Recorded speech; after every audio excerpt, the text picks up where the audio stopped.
Hi, Natasha here. Are you ready for a bedtime story? Tonight's sleep story is a gentle sea adventure into deep rest. Adjust your position until you feel completely comfortable and get cozy under your duvet. It's time to close your eyes and allow your body to sink into stillness. Take a slow, deep breath in and exhale with a sigh, releasing any tension. Take another slow, deep breath in and big sigh.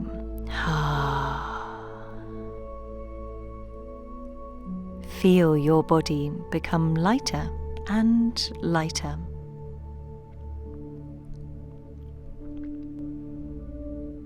Your shoulders relax and your body sinks deeper and deeper into your bed. Your legs become heavy and your breath becomes slow and soft.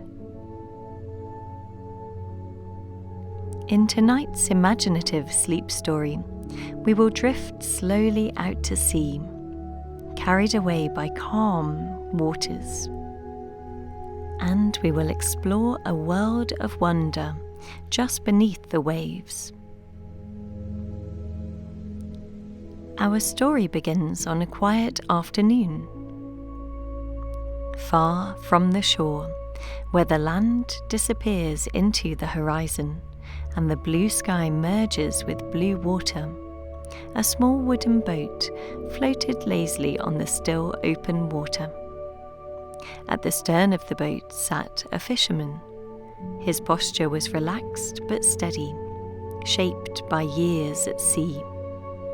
His weathered hands were strong yet gentle, and held the worn wooden handle of his fishing rod.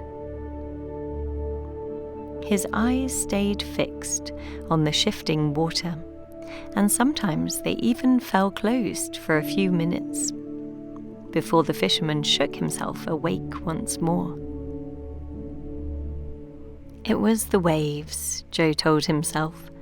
The gentle lopping of the water at the side of the boat, coupled with the soporific movement of the ocean, meant that he inevitably felt the tug of sleep, and his eyes grew heavier and heavier. The breeze ruffled the brim of his old straw hat, and the salt air seemed to cling to his skin. There was a faint scent of bait and seaweed. To the opposite end of his small boat lay a young girl, his daughter, Aurora. She often accompanied him on excursions, and she had grown up to be quite an independent and adventurous young girl. A dreamer. She felt very at ease at sea, and had begged him to take her with him this morning. Today, Aurora was resting in the hush of the calm ocean water. At this present moment, the engine was switched off, and they were simply drifting, just a little away from the shore, in a spot that was particularly good for fishing.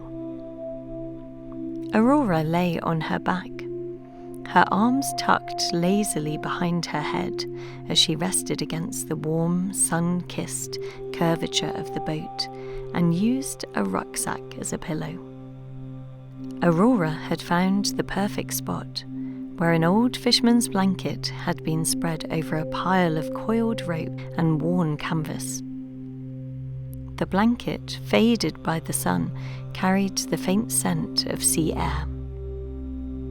Beneath it, the layers of rope and sailcloth gave just enough support, forming a kind of makeshift bed that cradled her body as the boat rocked with the tide. The textures beneath her were uneven, but strangely comfortable. and as she lay her head on the little backpack that she had packed that contained an apple and some water, she felt pleasantly warmed by the afternoon sun. She shifted slightly and let her body sink into the support underneath her.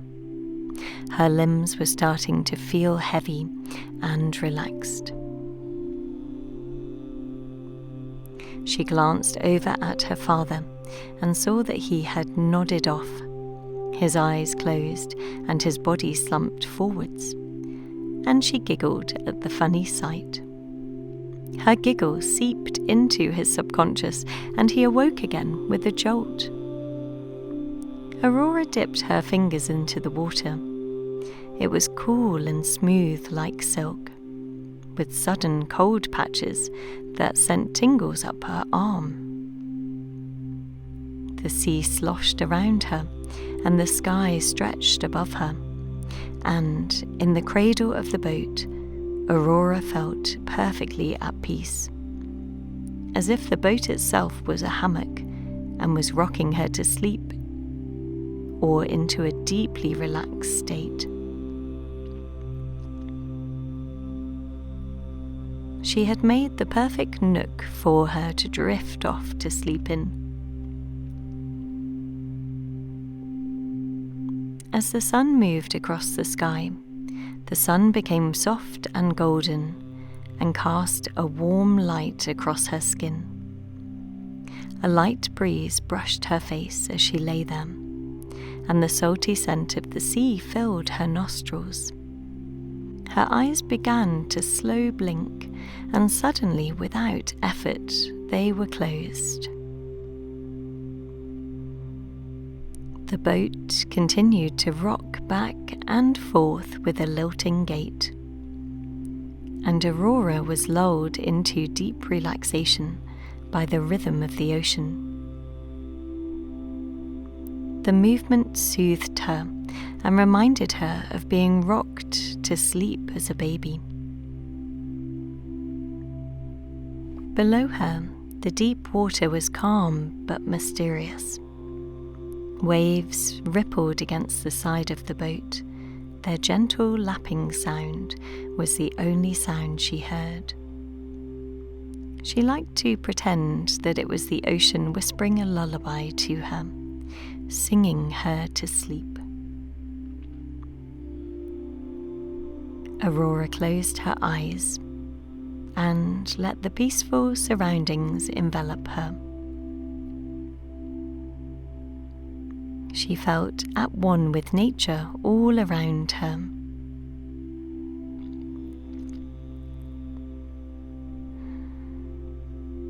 Then something stirred in the water beside her. She opened her eyes just in time to see a group of dolphins mid-leap alongside the boat. Then they disappeared into the water beside her. She continued to watch, hoping that they would reappear. They did. Am I dreaming? She thought. Am I really seeing this? Rising from the water in playful arcs, they sent droplets of water flying like tiny crystals that sparkled in the sunlight. Their smooth grey skin glistened as the water glided over their smooth backs. They continued to swim back and forth, playing, leaping beside the boat, as though they were intrigued by her and her father. Aurora smiled. They were so close, closer than she had ever seen them before. One dolphin appeared nearby, catching her gaze, and for a moment it felt that she was actually looking deep into her soul. It seemed to look directly into her eyes. Then something else moved in the water, a green shimmer. It was much deeper down in the shadows of the greeny ocean water. Was it a fish? or just a trick of the light?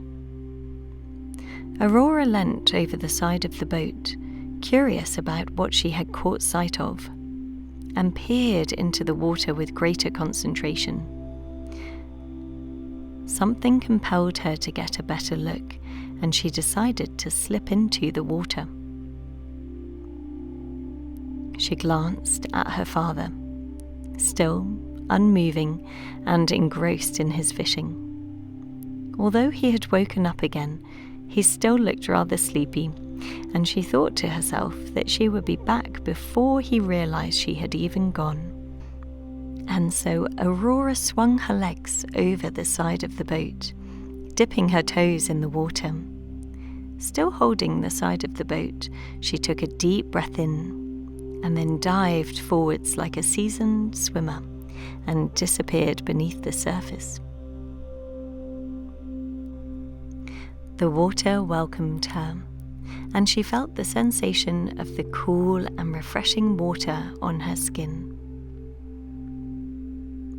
It wrapped around her body like a silk blanket, and her hair floated around her face as bubbles drifted past her ears. Her eyes were open and she saw everything clearly. She loved being in the water. She glanced around under the water to catch another glimpse of what she had seen from the surface, but she couldn't see anything. She had a feeling of being watched, however. There was a presence, a friendly one, in the water with her, and she was sure that she was not alone. Suddenly, there was a flash of red to the side of her, and she jumped in surprise. She turned and twisted in the water to catch sight of the thing that had swum behind her. And then she realized that she needed to replenish her air. Aurora swam back to the surface to let her breath out and take a few slow, deep breaths before holding her breath once more and returning downwards below the surface. This time she could see it more clearly. Something swam and darted in front of her, and she could make out flashes of red and green and silver. She was confused by the sight because this being or creature seemed completely at home in the water, and yet was wearing clothing on its top half, whilst its bottom half of its body was long and slender, and it had a fin for a tail. Aurora blinked in awe through the blue water, her heart beating in a slow and steady rhythm in her chest. The figure moved closer to her, and its shape grew clearer. It had long hair that drifted like seaweed, its eyes bright as sunlight, even though there was minimal light down here. And it had a shimmering tail that glided effortlessly through the sea. The mermaid smiled. Her lips curved softly, and when she spoke, her voice rippled through the water like a melody. "Don't be afraid," she said in the sweetest, softest voice. Even though Aurora hadn't felt fear, only awe, she was still hesitant. The mermaid continued to speak. "You've entered a dream tide. Few come down here awake. Come with me. We don't have much time." The mermaid reached out her hand to Aurora. It was pale and shimmered with tiny scales that caught the light. Aurora hesitated before throwing caution to the wind and placing her hand in the mermaid's cool, silky palm. The touch of her hand sent a jolt of warmth through her body, and she felt a serene calm that seemed to settle deep in her chest. Her body began to feel heavy, and together they swam downwards, the mermaid leading the way with gentle tugs on her hand. The water grew cooler and darker, and soft ribbons of light appeared, spiraling around them like slow-moving fireflies. Aurora realized these lights were strange and wonderful sea creatures. After a while of being led downwards by the mermaid, they reached a settlement of sorts, and she saw 2 beautiful coral towers. There were a few buildings and rooms in the rock with colours that were stunning. Soft pinks, golds, and blues shimmered and formed an underwater palace of some kind. "Come, this way," the mermaid gestured. They entered the halls of the palace. Small fish darted past them, leaving trails of silver bubbles. Sea anemones waved lazily, Aurora's fingers brushing them as she drifted by. A great manta ray glided overhead like a silent cloud.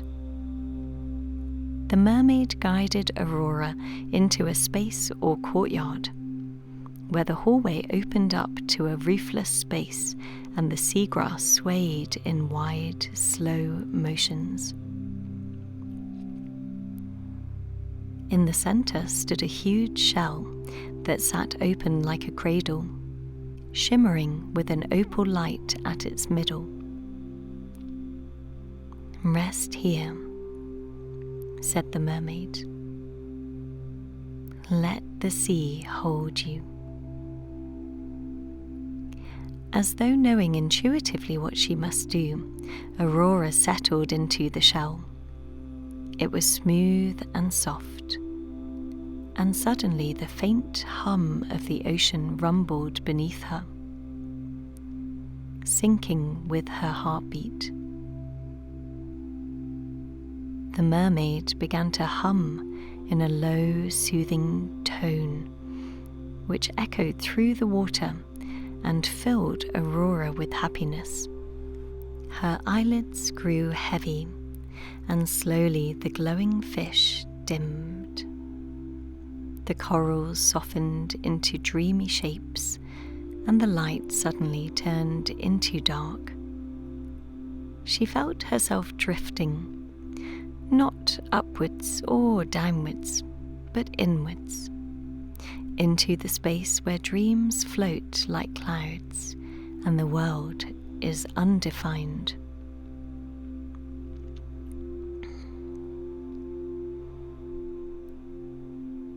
Before she closed her eyes completely, the mermaid whispered, "When you wake, you will remember only peace. But we will remember you and guide you from afar."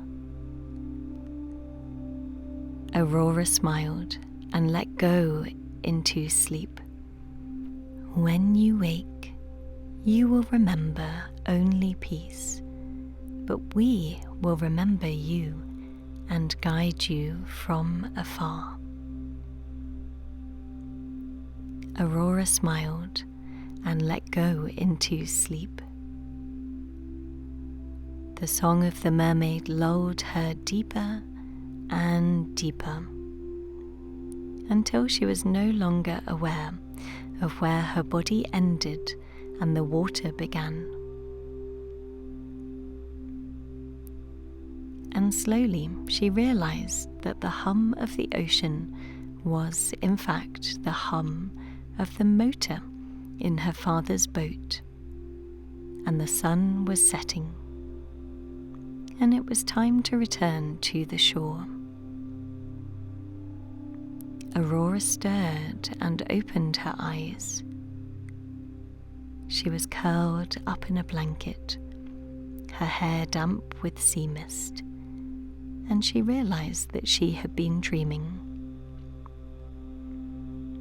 She gazed down and felt something cool and smooth in her palm, and uncurled her fingers to reveal a small pearly shell resting in her palm. Aurora's father glanced over and smiled, unaware that his daughter had travelled to a kingdom beneath the waves and met a friend who had sang her to sleep. And far below the surface, a shimmer of red and green passed the boat once more and moved through the quiet water. What a lovely dream, thought Aurora, as she smiled to herself, the voice of the mermaid still playing in her mind. She felt at peace, as though someone or something was looking out for her.